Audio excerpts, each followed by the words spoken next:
کی بات ہے، ایک گاؤں میں سونو نام کا ایک چھوٹا سا لڑکا رہتا تھا۔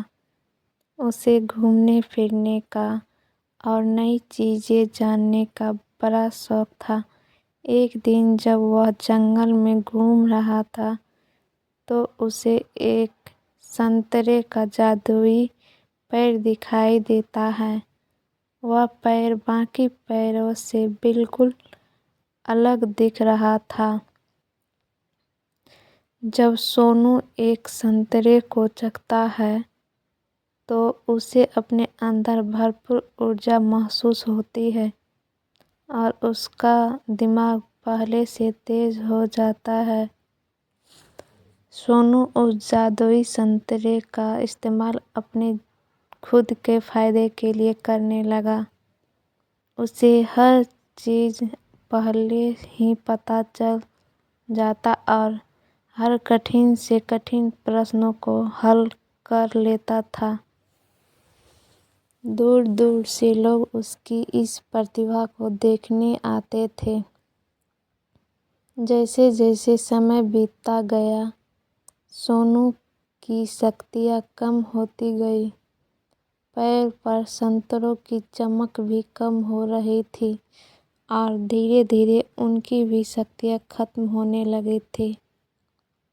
جلدی ہی سونو کو یہ احساس ہوتا ہے کہ وہ اپنی خود کی پرتبھا کو نظر انداز کرتے ہوئے جادوئی سنترے کی شکتی پر بہت زیادہ نربھر ہو گیا ہے۔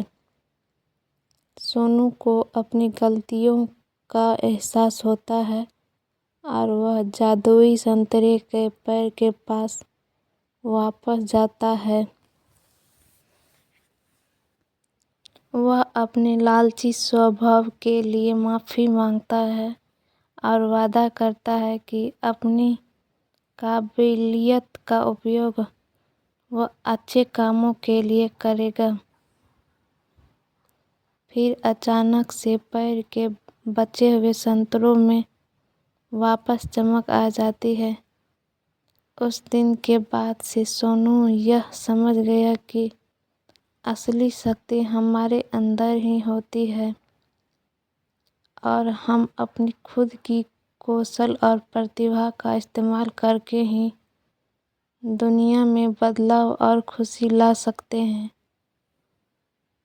ہمیں سفلتا پراپت کرنے کے لیے کسی جادو یا شکتی کے باہری سروتوں پر نربھر نہیں رہنا چاہیے، بلکہ ہمیں اپنی صلاحیتوں کو بڑھانے پر دھیان دینا چاہیے اور ان کا اپیوگ کر کے دنیا میں سکاراتمک بدلاؤ لانا چاہیے۔